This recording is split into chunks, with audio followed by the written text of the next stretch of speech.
The Poorly Educated Podcast. The Theory, History, and Legacy of Fascism. Trump's favorite hobby. Welcome back, folks, to the Poorly Educated Podcast, the only show where we try to understand history while sitting on a milk crate, drinking cold coffee, and wondering why the smartest people always seem to do the dumbest stuff. Today, we're talking about something big. Fascism. Yeah, that old-timey political disease that started in Europe 100 years ago, but somehow keeps crawling back like a drunk uncle at Thanksgiving. Now I know what you're thinking. Ain't fascism just that thing with the bad mustaches and the weird arm salutes? And yeah, that's part of it. But it's also what happens when a whole country says, you know what'd fix everything? One loud guy in a fancy coat yelling forever. Which, come to think of it, sounds an awful lot like every Trump rally I've ever seen. So grab a seat, buckle your seatbelts, and prepare your frontal lobes, folks. We're going deep into the theory, history, and legacy of fascism, also known as Trump's favorite hobby. Segment 1. Palingenetic ultranationalism, or Make Italy Great Again. Now let's start with a fancy term that sounds like a dinosaur crossed with a fever dream. Palingenetic ultranationalism. It means national rebirth, or as Trump might call it, the greatest comeback in the history of comebacks, folks.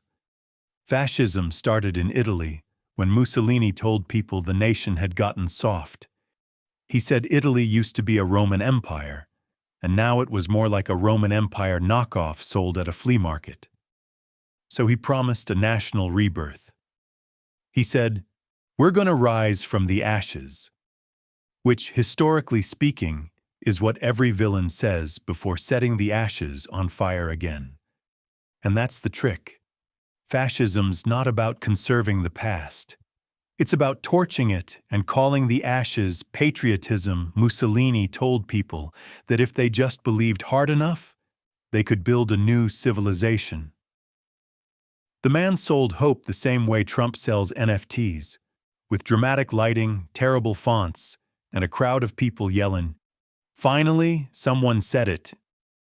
The myth of national rebirth gives people permission to believe they're the chosen ones.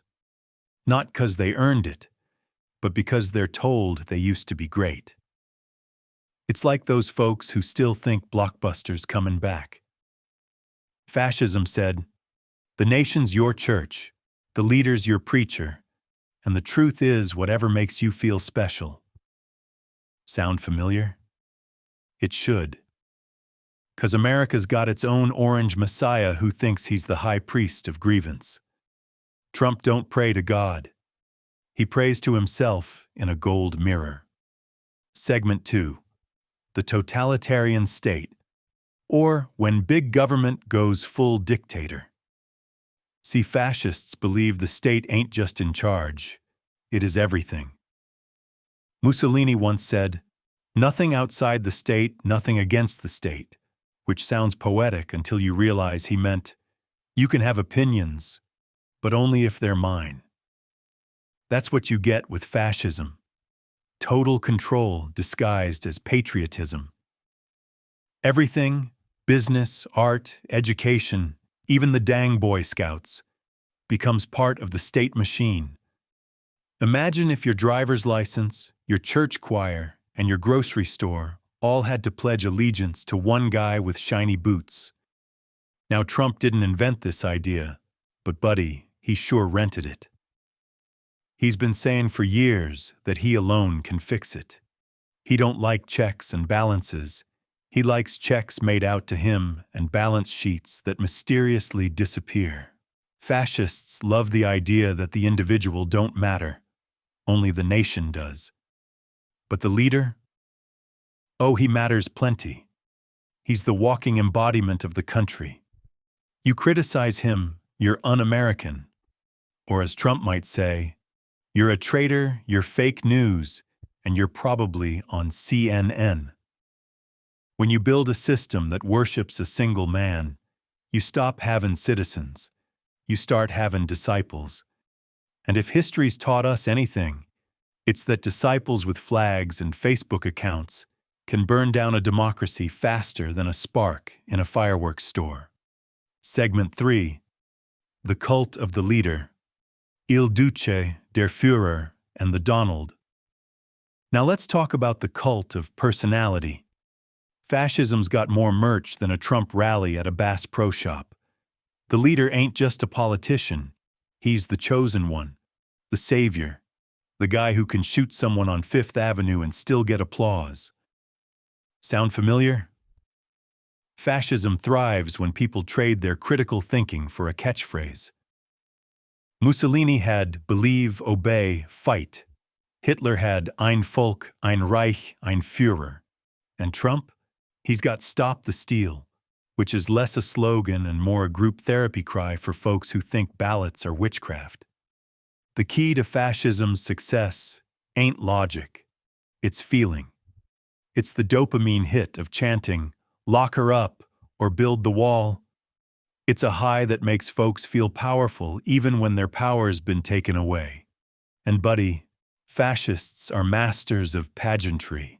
They love the rallies, the uniforms, the lights. It's like WrestleMania, but everyone's afraid to boo. Mussolini had parades through Rome. Trump's got golf carts at Mar-a-Lago. Fascism don't need truth. It needs a vibe. And if you've ever watched a Trump rally where a man in a QAnon t-shirt cries over a flag, congratulations, you've seen the vibe. Segment 4. The Rise. How Europe Fell for the Original Strongmen. Now how'd this mess start? Picture Europe after World War I, broke, angry, humiliated. Italy and Germany felt like the losers of losers. The economy was shot, the governments were weak, and folks wanted somebody, anybody, to blame. That's where fascism strutted in like a snake oil salesman with a new accent. Mussolini told Italians, "We're going to take back our glory." Hitler told Germans, "It's the Jews' fault." And people nodded, 'cause it's always easier to blame somebody than fix something.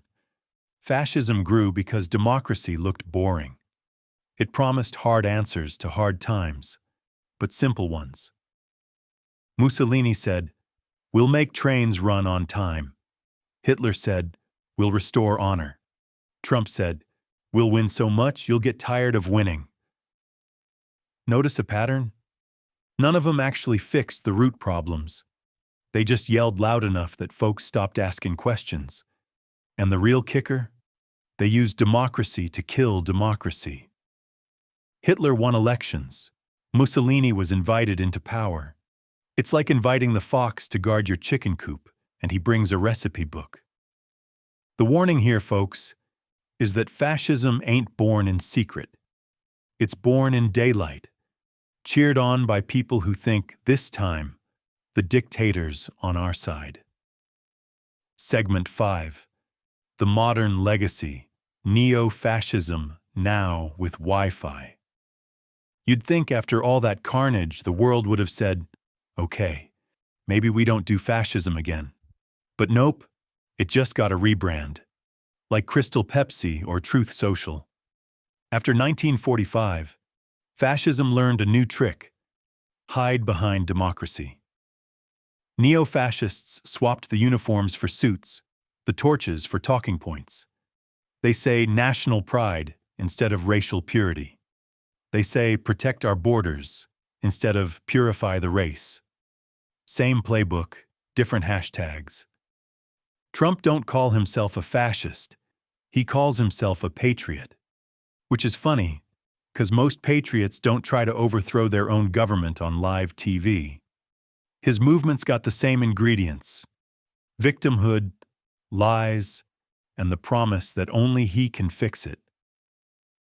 The man's like a fascism subscription box.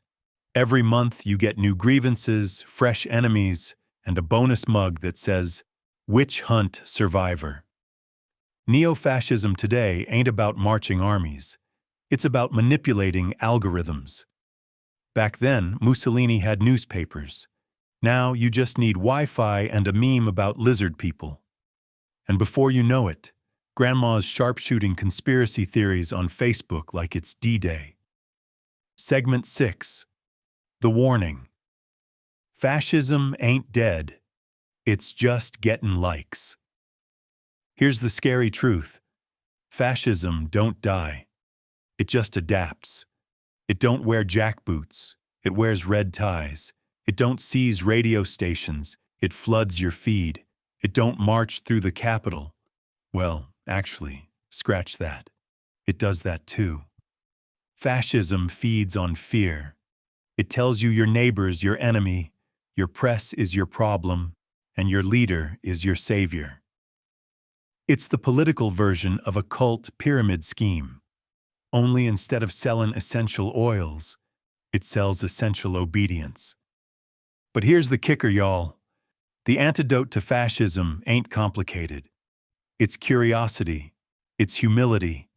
It's laughing at power instead of worshiping it. Authoritarians can't stand humor. They want silence, not satire. So if you ever wonder whether you're living in a fascist country, check if you can still make fun of the president. And if you can't, buddy, it's already too late. So remember, history ain't just something that happens back then. It's a mirror. And right now, that mirror's staring back at us, orange-tinted and smiling awkwardly. In closing, well, folks, that's all for today's lesson from the Poorly Educated podcast, The Theory, History, and Legacy of Fascism, Trump's favorite hobby. Remember, fascism don't show up wearing a name tag. It just shows up saying, I alone can fix it. So keep your heads on straight, your flags upright, and your sense of humor loaded. 'Cause when history tries to repeat itself, we're going to make sure it's at least a comedy this time.